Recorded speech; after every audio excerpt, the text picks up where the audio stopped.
Game Indonesia keren yang wajib kamu mainin. Akhir-akhir ini mulai bermunculan game buatan developer Indonesia yang berkualitas tinggi dan gak kalah bersaing dengan game luar. Buat orang yang masih korok-korok, apaan bangga karya anak bangsa? Karyanya jelek-jelek, ngapain dibanggain? Nah, game-game ini justru game yang layak dibanggain karena beberapa bahkan sampai dipuji di skala internasional. A Space for the Unbound. Game buatan Mojiken ini menceritakan seorang pemuda bernama Atma yang berpetualang melintasi ruang dan waktu untuk memecahkan misteri terkait pacarnya Raya dan sosok misterius yang selalu muncul di mimpinya.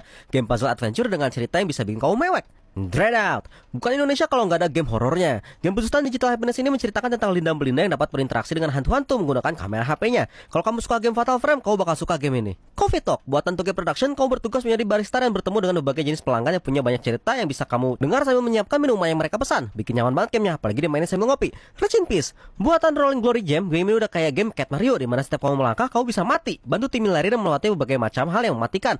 Itu beberapa game asli Indonesia berkualitas yang layak kamu mainin dan banggain. Ada yang kelewatan? Komen game favorit kamu ya. Seru Asli Indonesia Part 2. Di video sebelumnya gue udah bahas 4 game keren buatan developer Indonesia. Nah sekarang gue mau bahas 4 game lagi karena masih banyak yang kesebut. Sampai kalian juga banyak komen, "Bang, kurang game ini bang." Oke, dimulai dari Pamali. Pamali ada game horror bersetting di Indonesia buatan Storytel Studios. Pamali itu istilah Sunda artinya pantangan. Jangan ngelakuin hal-hal yang dianggap pamali atau kamu bakal didatangin hantu dan setan. Nah itulah gameplay dari game Pamali. Antara kamu ngerjain tugas kamu dengan baik atau ngelakuin banyak hal pamali, kamu bisa dapat banyak ending yang tentunya bisa datengin hantu.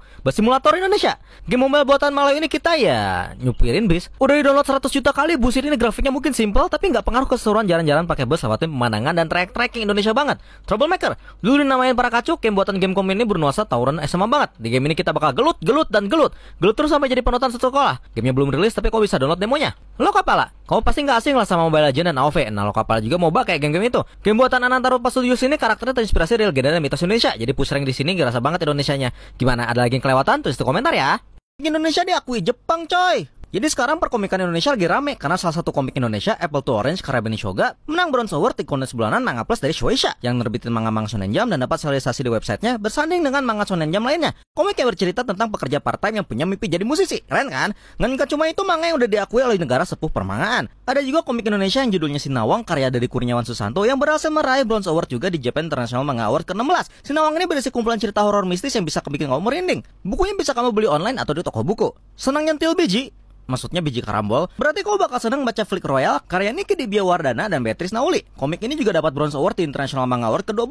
Ceritanya kayak manga olahraga tapi tentang karambol dan humornya kocak banget. Tapi sayang bukunya susah dicari soalnya udah lama banget terbitnya dan komiknya belum dilanjut dan dicetak ulang. Nah pertanyaannya, Ghost Komik kapan diakuin industri manga Jepang? Aminin aja lah ya. Ada yang kelewatan nggak? Ada komik yang bikin kamu tertarik? Tulis di komentar ya. Makanan Jepang bahannya dari Indonesia. Gua kan kemarin habis nemu di Twitter, ada satu fun fact yang bikin gua kaget. Tahu unagi nggak? Makanan belut olahan khas Jepang yang biasanya dibakar atau dijadiin sushi. Dari namanya aja udah unagi, bahasa Jepangnya belut. Berarti udah jelas makanan ini Jepang banget. Tapi ternyata bahan belut atau sidatnya sendiri itu banyak yang diimpor dari Indonesia. Yang gue baca, ternyata ada banyak bibit sidat yang dibudidayakan peternak di Cilacap. Gue jadi agak mind blown gitu. Terus gak cuma unagi, tahu wasabi nggak? Parutan warna hijau yang biasanya suka disajiin bareng sushi. Yang baunya nyengat banget. Sampai waktu gue nggak sengaja nyium dari dekat, kepala gue langsung puyeng. Nah, ternyata tanaman bahan wasabi itu, Wasabia japonica, itu ditanam dan dibudidayakan juga di Dieng. Dan tau konyaku, bahan yang suka dipakai untuk bikin jelly atau mishirataki, itu diproduksi juga di Pasuruan. Kalau pernah masak mishirataki, mungkin pernah beli merek Mishra Ishi. Itu ya produksi Indonesia.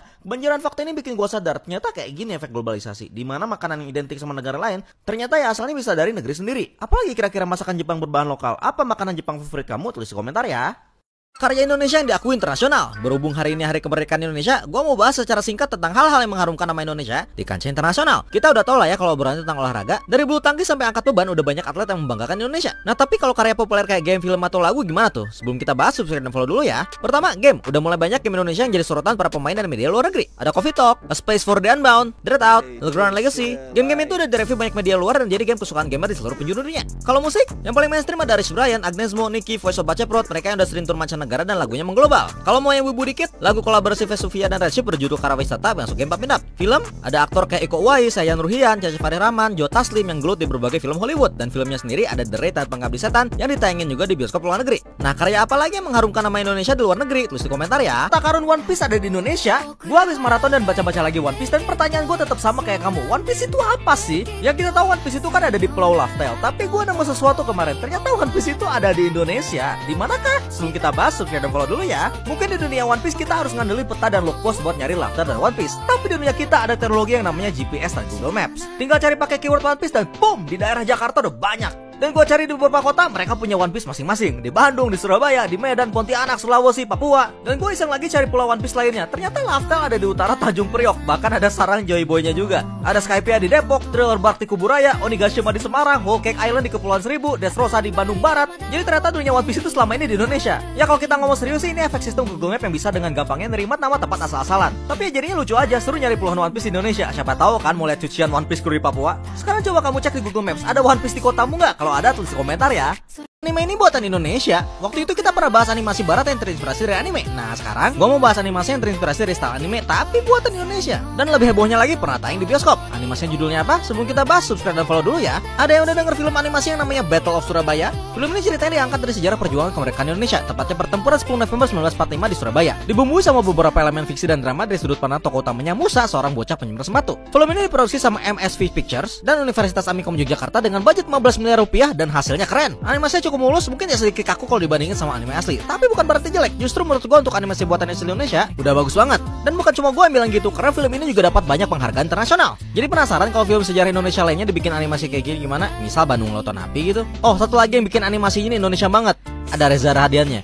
Kamu udah nonton belum? Menurut kamu gimana? Tulis komentar ya. Studio Indonesia ini jadi langganan anime Jepang. Pernah gak kamu iseng liatin opening atau ending anime yang kamu tonton terus baca-baca kreditnya? Terus kamu nemu ada nama studio bahasa Indonesia di situ. PT Kreasi Studio Ubud. Loh kok kreasi? Ubud. Jadi ini emang studio dari Indonesia gitu? Sebelum kita bahas, subscribe dan follow dulu ya. Jadi emang beneran studio dari Indonesia? Ya emang bener. Jadi PT Kreasi Studio Ubud atau simpelnya disebut Studio Ubud ini adalah studio animasi yang bertempat di Jakarta dan Sukoharjo. Ya bukan di Ubud. Namanya Ubud karena CEO-nya suka sama daerah itu. Kamu bakal lihat nama studio ini dari Mejojo, Bleach, Urusei Yatsura, Zoom 100 dan banyak lagi. Bahkan studionya juga ikut terlibat di One Piece termasuk episode 1071 waktu Gear 5 beraksi. Di anime itu studionya ngapain? Biasanya ngerjain yang namanya photographic operation, compositing, in-between animation, ya hal-hal yang berhubungan sama proses animasinya lah. Studio Ubud itu cuma salah satu dari berbagai studio dan animator freelance dari Indonesia yang ikut harumkan nama Indonesia di industri animasi Jepang. Tapi memang biasanya paling kelihatan di kredit animenya. Jadi kamu pernah lihat di anime apa nama studio ini? Tulis komentar ya.